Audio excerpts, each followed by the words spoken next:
12시 많은 참여 바랍니다.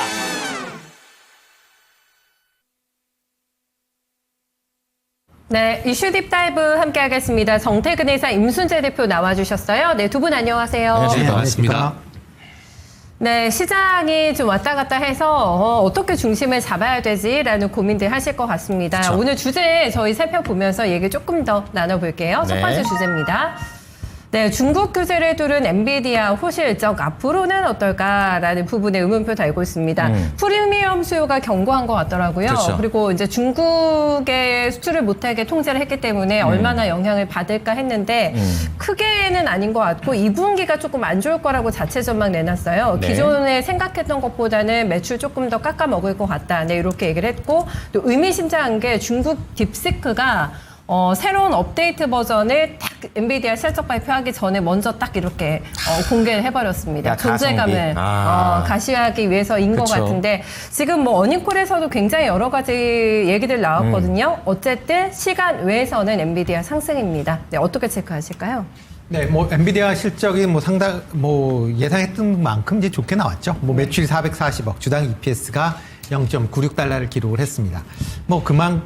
지금 이제 엔비디아에 계속 이제 발목을 잡지 않을까라고 걱정했던 게 H20에 대한 중국 수출 제한으로 인해서 매출이 큰 폭으로 감소하지 않을까라는 그런 우려감이 있었는데요. 네. 일단 뭐 H20과 관련돼서 지금 한 45억 달러 정도를 손실 처리했다라고 밝혔고, 만약 중국의 수출이 제한이 없었다라고 하게 되면 매출이 25억 달러 정도 추가 발생했을 것이다라고 예상을 했습니다. 그러니까 중국 관련된 부분이 없어도 어느 정도 시장 예측치를 맞출 만큼 좋았다라고 보시면 될 것 같고요. 특히 AI와 관련되는 데이터 센터가 391억 달러를 기록을 하면서 나쁘지 않은 그런 이제 모습을 좀 보였습니다. 특히 이제 다음 분기 매출이 좋을 것이다라고 지금 예상을 하고 있는데, 시장 예산치 456억 달러에 비해서 지금 가이던스로 나온 게 450억 달러. 조금 이제 낮췄다라고 볼 수는 있지만, 내용을 뜯어보면 대중국 AI에 대한 수출이 중지가 되면서 80억 달러 정도 지금 수출이 감소될 것이다 라는 그런 예상을 했습니다. 그러니까 그거를 제외한다, 만약 중국 부분이 없었다라고 하게 되면 500억 달러가 넘는 그런 이제 매출을 기록할 수 있었다라고 보시면 될 것 같고요. 그만큼 실적 측면에서 보면 계속 좋은 모습세가 이어지고 있다라고 보시면 되겠습니다. 특히 이제 각국에서 AI에 대한 투자가 지속적으로 이제 이루어지고 있기 때문에 이러한 매출 성장세가 이루어질 수 있다. 특히 중국 관련된 매출이 줄어들 수는 있겠지만 사우디나 아랍에미레이트가 이번에 이제 최첨단 그런 이제 AI 이제 반도체를 공급하는 그런 계약을 체결했듯이 이렇게 다른 지역 내에서의 고부가가치 이제 AI 칩의 판매가 지속이 된다라고 하게 되면 실적에 대한 우려는 그렇게 크게 안 하셔도 되지 않을까라는 생각을 해보고 있고요. 네. 그렇다라고 하게 되면 AI 반도체에 대한 그런 우려감은 상당히 좀 낮아질 수밖에 없다라고 좀 생각을 하고 있습니다. 이뿐만 아니라 데이터 센터가 들어선다라고 하게 되면 단순히 AI 반도체뿐만 아니라 기업용 SSD나 아니면 서버용 D램 같은 경우도 같이 이제 판매가 확대가 되고 있기 때문에 그런 점을 감안하면 반도체 관련된 부분의 업황 개선세는 아마 하반기 이후에도 계속 이어질 가능성은 커 보인다라고 생각을 하고 있습니다. 네. 궁금한 것은 이제 삼성전자나 SK 하이닉스 발로 약간 좀 패가 좀 나눠져 있는 그런 분위기가 되겠는데요. HBM 쪽이나 이런 AI 쪽은 아무래도 하이닉스 쪽과 관련된 종목들을 전반적으로 보는 게 좀 더 유리할까요? 네, 그렇죠. 현재 삼성전자 같은 경우는 HBM에 대한 그런 이제 수요가 계속 지금 특별하게 이제 발생을 하지 않고 있기 때문에 네. 그런 부분은 상당히 좀 부담으로 작용할 가능성은 있다라고 보여지고요. 다만 이제 삼성전자 같은 경우는 HBM보다는 지금 D램에 대한 이제 여전히 좀 부진한 그런 우려도 있지만 네. 그거보다는 파운드리 부분이 개선될 수 있다라는 가능성에 좀 더 지금 포커스가 맞춰져서 봐야 되지 않을까 싶습니다. 네. 지금 SK 하이닉스야 HBM과 관련돼서 엔비디아와 같이 연동이 된다라고 보여지고, 삼성전자 같은 경우는 지금 갤럭시 이제 폴더 7에 지금 자체 만든 엑시노스 2500AP가 이제 장착이 될 걸로 예정이 되어 있는데요. 네. 만약 현재 엑시노스 2500AP를 지금 3나노 공정에서 지금 제작을 하겠다라고 얘기를 하고 있습니다. 지금 3나노 공정에 대한 시장 내의 의구심이 최초로 개발했지만 의구심은 여전한 그런 상황인데, 네. 만약 엑시노스 AP가 정상적으로 출하가 되기 시작을 한다라고 하게 되면 3나노 공정에 대한 신뢰도가 지금보다 올라갈 가능성은 있고요. 현재 뭐 3나노 이하 공정에서 TSMC가 독점을 하고 있는 상황에서 지금 지금 TSMC의 주문이 밀려 있어서 지금 주문을 처리 못하는 그런 이제 기업들도 많이 있거든요. 네. 그런 기업들이 삼성전자에 눈을 돌릴 가능성이 상당히 좀 커졌다. 그렇다라고 하게 되면 뭐 반도체 관련돼서 메모리 부분에 대해서는 약간의 의구심은 좀 있긴 하지만 파운드리 부분이 개선될 가능성이 여전히 좀 남아있기 때문에 그런 부분을 좀 보셔야 되지 않을까라는 생각을 해보고 있습니다. 결국에 수율이 좀 잘 잡혀야 될 것 같습니다. 자, 그럼 정태근 이사께서는 이 주제에 대해서 어떻게 생각하십니까? 네. 뭐 이 주제에 대해서는 뭐 사실 그렇게 크게 뭐 신경 쓰고 있지는 않아요. 왜냐하면 결국 결과론적으로 얘기를 한다고 저는 생각을 하거든요. 네. 그렇게 봤을 때 오늘 하이닉스의 주가 반응을 보게 되면 오늘 상당 부분 많이 기대를 하셨을 거예요. 그런데 주가 흐름을 보시면 아시겠지만 0.1% 그렇게 입니다. 0.7% 지금 네. 이제 흐름이기 때문에 그렇게 작년만큼 이렇게 긍정적으로 반영이 되고 있지는 않다라고 보는 게 맞는 것 같습니다. 이게 오늘 오늘이 아니죠. 죄송합니다. 올해 들어와가지고 전반적으로 이제 그 AI 쪽 분위기가 어제도 말씀드렸지만은 고성능 AI에서 이제 가성비 AI 쪽으로 많이 넘어간 부분들이 있고요. 그러다 보니까 아무래도 엔비디아를 비롯한 AI 어떤 그 투심이 좀 많이 예전만 못한 건 사실이라고 생각을 좀 하고 있습니다. 그러다 보니까 일단은 어제도 그렇고 오늘도 그렇고 이렇게 긍정적으로 말씀을 안 드립니다. 엔비디아 돈 벌 겁니다. 앞으로 많이 발전할 거고요. 그러나 어제도 말씀드렸지만 시장에서 트렌드로서 시장의 중심을 잡아가냐 그건 또 별개의 문제거든요. 그리고 저는 개인적으로 엔비디아의 어떤 실적에서 딱 두 가지만 봤어요. 주당 순이익하고 데이터 센터 매출. 주당 순이익 같은 경우 0.96달러를 기록하게 되면서 예상치는 상회했습니다. 하지만 57% 성장이거든요. 이게 작은 성장이 절대 아닙니다. 그런데 지난 분기 같은 게 82% 성장이었고 그 이전 같은 게 200%, 150% 성장을 해왔었거든요. 결국에는 그 57%도 큰 성장이긴 하지만은 이 성장폭이 계속 축소가 되고 있다는 거죠. 그래서 이런 것들이 조금 이제 저는 개인적으로 찜찜한 부분들이고 네. 그리고 주된 캐시카우 역할을 하고 있는 데이터 센터 같은 경우에 일단 예상치를 하회를 했습니다. 뭐 73% 성장했지만은 예상치를 하회했다는 부분들 이런 것들 감안해 보게 된다라면은 작년보다는 영향력이 좀 떨어질 수밖에 없다라고 생각을 좀 하고 있고 그리고 이건 여담인데요. 오늘 사실 반도체 쪽이 이 엔비디아 실적에 반응할 건가 아니면은 그 사후관세에 또 얘기 있었잖아요. 연방법원. 네, 그래서 네. 어느 쪽으로 반응하냐 좀 개인적으로 그게 좀 궁금했었거든요. 왜냐하면은 만약에 오늘 엔비디아 실적으로 인해가지고 뭐 하이닉스가 3% 넘게 가게 되고 HBM 관련된 종목들이 초강세를 보이게 된다라면은 작년에 고부가디램 HBM에 제한되어 있던 그러니까 전 반도체는 상당히 넓잖아요. 그리고 HBM 그 안에 제한된 일부분이고. 그렇죠. 그러면 여기서 만약에 벗어나지 못하게 된다면은 결국 HBM이 아직까지 반도체에 묶여있구나라고 볼 수밖에 없는 부분들이거든요. 오늘 시장이 그렇다고 봐야 되는 거죠. 그럼. 일단은 그렇지가 않아서 다행이라고 좀 생각이 좀 안 들어요. 묶였다로 보시는 거죠? 네네. 네. 그 사실 오늘 엔비디아 실적 잘 나왔을 때 저는 이런 말씀드리면 좀 언짢을 수도 있는데 저는 좀 좋게 반응을 안 했으면 했어요. 차라리. 네. 그래야지 어제 말씀드렸듯이 네네. 레거시 쪽이라는 게 확장이 되게 되면서 삼성전자로 가게 되고 그럼 삼성전자가 가게 되면 저는 결국 지수는 간다라고 보고 있거든요. 네. 그럼 이렇게 제한된 섹터들이 가는 것보다는 차라리 이게 확장이 되게 되면서 지수 전반적으로 좀 이끌어주는 그런 흐름이 나와야 된다는 관점에서는 저는 개인적으로 엔비디아 실적보다는 네. 사후관세에 좀 더 반응을 했으면 좋겠다는 그런 생각을 좀 했습니다. 이 컨퍼런스 콜에서 젠스장 CEO가 굉장히 또 목소리 톤을 높였던 게 트럼프 대통령이 방향이 틀렸다. 네네. 우리가 이렇게 규제하는 게 오히려 중국의 혁신을 촉진하는 계기가 네네. 될 것이라고 얘기를 했거든요. 동의하십니까? 그거는 뭐 역시사지예요. 사실 역시사지예요. 왜냐하면은 자 기업 입장에서 어쨌든 수익성을 만들어야 되잖아요. 근데 그 수익성이 담보가 되는 것이 중국입니다. 어쨌든 그 부정할 수는 없어요. 근데 거기에 만약에 소위 말하는 매출이 발생되지 않게 된다면 기업의 성장은 둔화가 되는 것들이고 주주들의 어떤 원성을 맞을 수가 있는 상황이잖아요. 네. 그렇기 때문에 젠스랑의 말도 맞아요. 근데 또 이제 트럼프 입장에서 보게 되면은 트럼프는 요새는 G2라는 얘기를 상당히 많이 하고 있는데 어쨌든 미국이 선두가 되고 싶은 상황에서 네, 중국이 네. 크고 있다라는 거 그거 별로 그렇게 원하지는 않을 거거든요. 그렇죠. 그런 관점에서 보게 되면 트럼프도 얘기가 맞는 거죠. 근데 그래서 제가 뭐 이게 좀 현문우답일지 모르겠지만 그래서 역지사지 입장에서 생각해보면 양쪽 다 말이 맞죠. 알겠습니다. 어쨌든 간에 그런 전반적인 부분을 다 반영하면서 우리 증시 움직임 있습니다. 네. 도움은 되고 있는 것 같아요. 지수 상승에. 그렇죠. 그러면 여기서 두 분의 선택 궁금합니다. 탑픽 같이 확인해 보시죠. 네.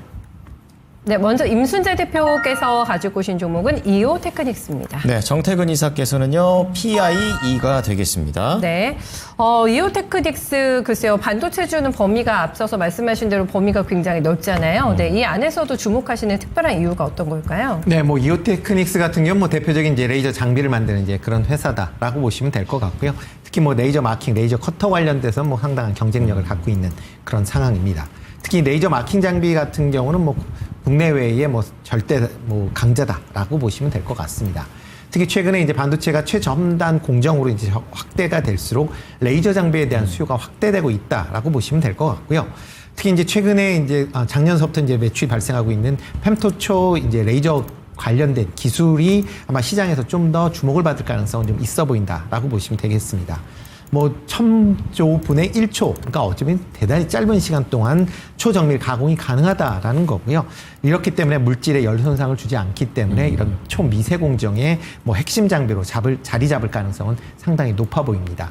그러다 보니까 뭐 TSMC를 비롯해서 뭐 삼성전자, 그다음에 메모리 반도체들도 이오 테크닉스의 이제 레이저 장비 도입을 지금 뭐 추가적으로 추진하고 있다라고 보고 있고요. 특히 이제 TSMC 같은 경우는 애플의 M5 이제 제조 공정에 이오 테크닉스의 이제 장비를 사용한다라고 지금 얘기가 되고 있습니다. 뭐 이뿐만 아니라 삼성전자가 좀 전에 말씀드렸듯이 엑시노스 AP를 이제 본격적으로 제조를 한다라고 보면 지금 이오 테크닉스가 3나노 공정에 지금 이제 장비를 납품을 하고 있기 때문에 이런 엑시노스의 생산이 증가한다라고 하게 되면 이런 이오 테크닉스의 장비에 대한 수주도 증가할 가능성은 충분히 있다라고 보여집니다. 뭐 그러다 보니까 올해 실적 성장세도 계속 이어질 걸로 예상이 되고 있는데요. 뭐 1분기에도 지금 뭐 매출은 16%, 그다음에 영업이익이 150% 정도 증가를 했습니다. 특히 뭐 펨토초 이제 레이저 장비를 비롯해서 고부가가치 장비의 매출 확대 영향이다라고 보여지고요. 뭐 이런 이제 매출 성장세는 올 하반기가 되면 더 뭐 가파르게 일어날 가능성은 좀 있어 보인다라고 보여지고요.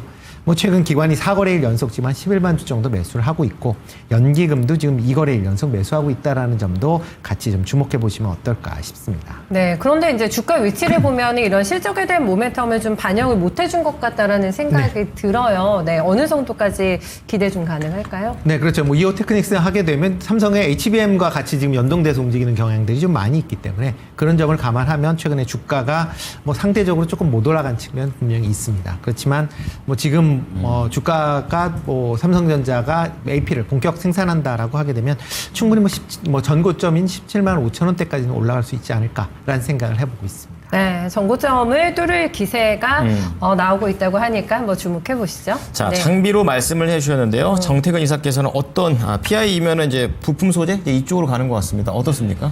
네, 검사 장비라고 좀 보시면 될 것 같아요. 검사 장비 쪽이군요. 어차피 일단 HBM 쪽 같은 경우는 작년 같은 퍼포먼스가 나오지 않을 거라는 점을 감안해 보게 되면은 일단 개별 이슈에 가는 종목을 좀 선택을 했습니다. 그래서 이제 최근에 유리기판 얘기가 조금씩 나오다 보니까 관련 종목들이 좀 반응이 있다 보니까 일단 그쪽에서 좀 선택을 좀 했습니다.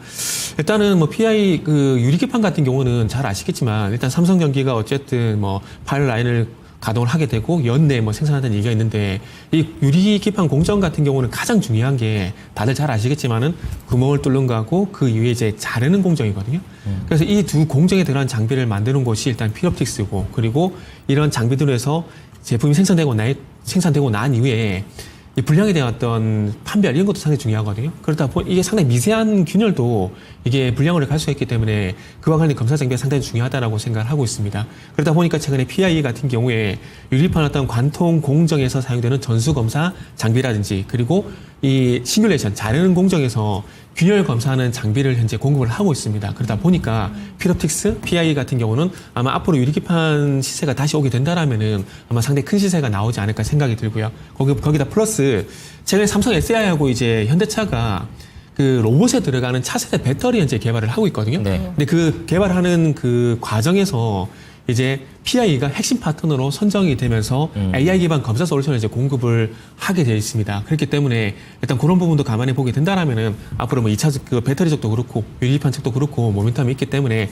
한번 관심을 가져보면 좋지 않을까라고 판단했고 그리고 지금 구간에서 들어가게 된다라면은 일단 11,000원 정도 한번 말씀드려보고 싶어요. 왜냐하면은 요 가격은 최종 목표가가 아니라 요 가격이 돌파가 되게 되면 저는 개인적으로 추가적인 상승이 가능하다고 판단이 들기 때문에 요 11,000원은 분기점으로 좀 보시면 좋을 것 같다라고 말씀을 드리도록 하겠습니다. 네, 이제 절삭 장비 대 검사 장비 쪽으로 좀 붙어주셨고 1차 11,000원의 목표가를 제시해 주셨습니다. 네, 두 번째 종목까지 들어봤고 네. 다음 주제 넘어갈까요? 좋습니다. 네, 두 번째 주제는 오늘 우리 시장이 이렇게 강한 가장 결정적인 이유가 되지 않을까 그렇죠. 싶죠. 매크로적인 측면에서 그렇습니다. 네, 트럼프 상호 관세 발표에 이게 갑자기 뭔 제동이야 라는 그러니까요. 소식이 나왔죠. 네, 부과된 관세가 이제 10일 이내로 정지가 된다고 하죠. 네, 그러니까 후력이 이제 상실이 되는 겁니다. 그렇습니다. 지금 반응이 얼마나 크게 나오냐면은 미국 지수 선물을 좀 보셔야겠어요. 네, 나스닥 100이 2% 넘게 뛰거든요. 기다렸군요. 네, 정말 미국장이 이렇게까지 네. 환호를 하는구나를 보니까 이것 때문에 정말 묵은체증에 내려가는 것 같다라는 감도 조금 있는 것 같습니다. 그렇습니다. 갑자기 나온 소식인데 그러면은 이제 우리나라하고도 이제 관세 협상 진행이 되고 있는 그러니까요. 상황인 거잖아요. 그럼 또 어떻게 되는 건가 싶고 그렇더라고요, 대표님. 네, 일단 뭐 내용을 본다라고 하게 되면 이제 연방국제통상법원, 그러니까 미국의 연방국제통상법원, 뭐 영어로는 CIT라고 이제 얘기를 하고 있는데요. 여기에서 이제 상호 관세에 대한 중지 판결이 이제 나왔다라고 보시면 될 것 같습니다. 뭐 그동안 이제 대통령의 이런 이제 의회 보통 이제 어느 나라든 이제 세금과 관련된 부분은 이제 의회에서 뭐 권한을 갖게 되는데 지금 트럼프 대통령 같은 경우는 국제비상경제권한법, 뭐 IEEPA라고 하는 그 법을 활용을 해서 의회를 이제 제끼고 이제 상호 관세를 지금 부과를 하고 있는 관세 정책을 지금 펼치고 있는 그런 상황입니다. 뭐 이번에 법원에서 나온 얘기는 이런 이제 대통령의 이제 비상경제권한법이 너무 광범위하게 이렇게 관세를 정하는 거는 뭐 그러니까 불법적이다라고 이제 얘기를 한 거고요. 그러다 보니까 대통령 권한을 넘어선 그런 이제 행위이기 때문에 일단 중지를 명령을 했다라고 보시면 될 것 같습니다. 일단 뭐 이와 관련돼서 백악관이 뭐 즉각적으로 반발을 하는 그런 이제 모습들 좀 보이고 있다라고 보여지는데요. 뭐 미국이 이제 불공정한 무역으로 대규모 이제 무역 적자를 보고 있는 상황이기 때문에 이건 비상사태다라고 이제 주장을 하고 있는 그런 상황이고 이와 관련돼서 항소를 제기한다라고 지금 얘기를 하고 있습니다. 그렇다라고 하게 되면 이번 이제 판결 내용은 이제 연방 대법원으로 넘어갈 거고요. 그럼 연방 대법원에서 최종적인 판단이 나올 걸로 예상이 되고 있습니다. 뭐 만약 그렇게 된다라고 하게 되면 이제 뭐 한 대법원 판결이 나오기 전이다라고 해도 일단 뭐 미국과 그다음에 각국 간에 지금 무역 협상이 상당 부분 진행이 되는데 이 부분은 일단 중지가 될 가능성은 상당히 높아 보인다라고 보여집니다. 일단 뭐 대법원 판결이 나올 때까지는 뭐 어떻게 될지 모르기 때문에 뭐 지금 쉽게 협상을 다시 재개하기는 좀 어려울 걸로 보여지고요. 뭐 지금 추세로 보면 아마 상호 관세 부분은 아마 제동이 걸릴 가능성은 철회가 될 가능성이 상당히 이제 높아 보인다라고 보여집니다.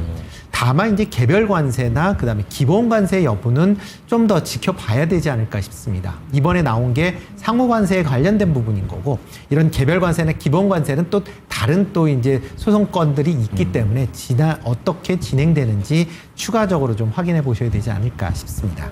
다만 이제 이번에 상호관세가 이제 폐지가 된다라고 하게 되면 네. 지금 대미 수출하는 기업들 입장에서 보면 좀 긍정적으로 볼 가능성이 있다라고 그러게요. 보여집니다. 네. 특히 이제 미국 내에 이제 수출 비중이 높았었던 뭐 의류나 화장품, 음식료와 같은 이런 이제 소비재 관련된 기업들은 상대적으로 이제 좀 좋은 그런 모습을 보일 가능성은 있고요.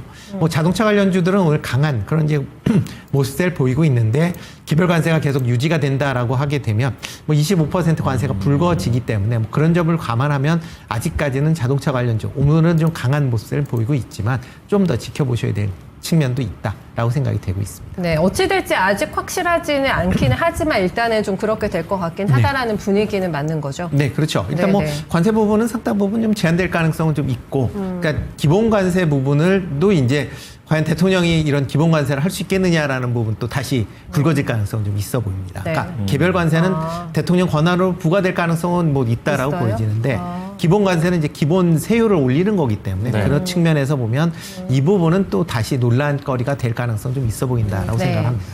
가만히 있을 리가 없죠. 지금 사법 쿠데타다 이런 또 논평 딱 냈더라고요. 백악관에서 가만히 있지 아무래도 않겠다. 자기 앞길을 막으니까 네. 이제 입이 좀 더 거칠어지는 트럼프 대통령 같아요. 자, 어쨌든 관세가 이렇게 다양합니다. 이제 그런 가운데 약간의 이제 힘이 떨어질 수 있는 방향으로 갈 수 있다라고 네. 좀 얘기를 해주셨는데 정태근 이사께서는 어떻습니까? 저는 뭐 결론부터 말씀드리면 이거 뭐 별로 영향 없다라고 봐요. 저는 개인적으로. 그리고 아마 트럼프는 그래서 어쩌라고 이러지 않고 있을까요? 막 이런 거 신경 썼다라면 이 사람이 그렇게 안 했을 거라고 봐요. 그럼 충분히 이렇게 반대가 나올 거라고 생각하고 그죠. 계속 밀어붙인다는 거죠. 그러죠. 지금도 주변에 반대가 많아요. 근데도 지금 취임하고 난 다음에 계속 밀어붙이고 있는 상황이잖아요. 그래서 지금 법원이 제도인 건 상황인데 연방 대법원 가도 결국 트럼프 손 들어줄 거라고 봐요. 왜냐하면은 대법원 성향들을 봐야 되잖아요. 네, 성향이 네, 이번에 아시겠지만 다 보쪽 다 넘어간 상황들이잖아요. 그렇게 본다면 트럼프 쪽이 좀 유리한 부분도 있기 때문에 연방 대법원 가더라도 아마 트럼프는 웃을 거라고 저는 봅니다. 그 연방 대법원 가기까지 시일이 얼마 정도예요? 그럼 지금 현재에서? 죄송한데 그 시일은 파악은 못했는데 그게 또 길면은 또 노이즈 될 수 있을 것 그러니까 같아요. 그 시일 동안만큼은 네네. 계속해서 관세는 지금처럼 이어진다고 봐야 되는 거죠. 네, 이어지는 거죠. 네. 그리고 상호관세 제동이 걸렸다고 해서 트럼프가 무역 협상을 안 할까요? 그죠, 하겠죠. 할 성향이시죠. 네, 합니다. 아, 예. 더 안 좋게 나올 수도 있겠다라는 생각도 들었어요. 아, 그런가요? 어쨌든 시장은 아마 그런 부분을 원할 겁니다. 원할 건데. 네. 근데 그럼에도 불구하고 우리가 그럼 냉정하게 지수를 한번 보자고요. S&P 500 기준을 한번 보게 되면 지금 잘 보세요. 4월 달에 그 관세 이슈로 인해가지고 급락이 나왔었잖아요. 네. 급락이 네. 나오고 난 이후에 이미 지수는 관세로 인한 리스크로 인해서 하락했던 출발점 이상이 이미 올라가 있는 상황입니다. 그러니까 이게 무슨 얘기냐면은 물론 관세라는 게 물론 도움이 되는 부분은 아니지만은 네네. 그럼에도 불구하고 증시의 어떤 입장에서 봤을 때는 이미 이런 것들 다 소화를 하고 있다라는 거죠. 그러니까 관세의 리스크는 지속이 되고 있지만은 그럼에도 불구하고 지수의 어떤 영향력, 증시에 대한 영향력은 이미 떨어졌다고 보기 때문에 시장에서 이런 반응이 나온다고 봐요. 그러다 보니까 개인적으로 이제 시장은 관세 뭐 트럼프 어차피 저렇게 할 거니까라고 생각을 할 것 같고 그러면 어디에 집중할 거냐? 이제 연준에 집중을 하겠죠. 과연 언제 금리 인하를 할 것인가? 이번 FOMC 의사록을 보게 되면은 뭐 인플레라든지 실업률이 높을 가능성이 있기 때문에라는 얘기를 했거든요. 네. 그 말은 즉슨 지금의 어떤 금리를 유지하겠다라는 거거든요. 그럼 그거에 따라서 아마 앞으로 시장은 뭐 변동성이 나오지 않을까라고 생각이 듭니다. 그리고 관세에 대해서 제가 조금 이제 선반에 대해서 말씀을 드리는 것들이 과거도 한번 예를 들어볼게요. 과거 트럼프 1기 때 2018년 내내 시장이 하락을 했거든요. 네. 근데 하락한 이유가 미국과 중국의 무역 분쟁 때문에 그랬어요. 근데 그 이후에 아시겠지만 2019년 넘어가서도 트럼프의 어떤 그 미국과 중국의 무역 분쟁 이슈가 지속이 됐지만 그럼에도 불구하고 증시가 반등이 나왔었거든요. 그러니까 이 얘기를 왜 말씀드리냐면은 그러니까 호재든 악재든 이슈의 어떤 영향력은 시간이 갈수록 떨어질 수밖에 없기 때문에 네. 지금은 뭐 더 강력한 뭐 200% 이런 건 때리지 않을 거 아니에요. 그래서 그런 거 나오지 않는 이상은 제가 봤을 때는 관세는 이제부터는 그렇게 크게 신경 안 쓰셔도 된다라고 저는 봅니다. 네, 이빨 빠진 호랑이라고 보시나 보다. 그렇죠? 이제는 네. 이빨 빠졌다기보다는 그거 아니에요? 약발이 떨어진 거죠. 약발이 떨어진 호랑이. 좀 더 그렇네요. 악재다 털었다면 금리에 따라서 시장 보는 게 좀 낫다라고 얘기를 해주셨습니다. 네, 참고로 지금 머스크 네. CEO가 퇴직하겠다고 얘기했네요. 이제 완전히 행정부 떠난다. 정부 효율고. 백악관에서도 맞다. 네, 인정을 했는데. 근데 그게 죄송합니다. 예. 그게 극과 극은 안 맞아요. 일시적으로 그러니까. 손을 잡은 거지 극과 극은 안 맞아요. 떨어질 수밖에 없어요. 그래서 본업으로 가나 봅니다. 네, 그러니까요. 이제 야근하겠다고 하는데 정부를 하던 거. 못하죠. 그러게 말입니다. 떠난다고 하는 그 부분까지 함께 저희 전해드리면서 종목 한번 픽해 볼게요. 좋습니다. 픽 확인하겠습니다. 네, 임순재 대표께서는 한살 실업으로 가고 수출. 있습니다. 오늘 급등 나오고 있어요. 이 소식 때문에. 네. 그럼 정태근 이사는요? 타이거 ETF 가지고 ETF 미국 오셨습니다. S&P 네. 500 레버리지니까 이제 추종하는 그런 상품이 되겠죠. 네. 네. 한세 실업이 굉장히 달가워하는 것 같아요. 오늘 주가상으로도요. 네. 한시실업에 이제 그 영업 내용을 본다라고 사업 내용을 본다라고 하게 되면 어떻게 보면 이번에 관세 뭐 상호 관세에 가장 큰 수혜를 볼 수 있는 그런 이제 회사다라고 보시면 될 것 같습니다. 대표적으로 이제 미국의 중저가 브랜드의 이제 OEM으로 의류를 이제 공급을 하고 있다라고 보시면 되는데요. 뭐 미국 매출 비중이 96%입니다. 그러니까 미국이 절대적이다라고 네. 보여지는데 사업 구조가 어떻게 돼 있냐면 신흥국, 그러니까 보통 이제 베트남이나 방글라데시 뭐 아니면 뭐 코스타리카 이런 지역 내에서 의류를 생산을 해서 미국에 납품하는 구조인데 네. 이런 국가들이 전부 다 상호 관세를 이번에 세게 맞았습니다. 그렇다라고 하게 되면 그만큼 그런 이제 미국 내에 이제 매출 비중이 매출이 이제 많이 좀 줄어들 그런 우려 때문에 주가도 그동안 좀 많이 하락을 했었는데요. 네. 만약 이번에 상호 관세가 없어진다라고 하게 되면 이런 국가에서 미국으로 수출할 때 관세가 뭐 상당 부분 낮아진다. 그렇다라고 하게 되면 미국 내에 의류에 공급하는 가격 자체가 낮아질 거고요. 그러면 미국 내 수요가 다시 살아날 가능성이 좀 높아 보인다라고 보여집니다.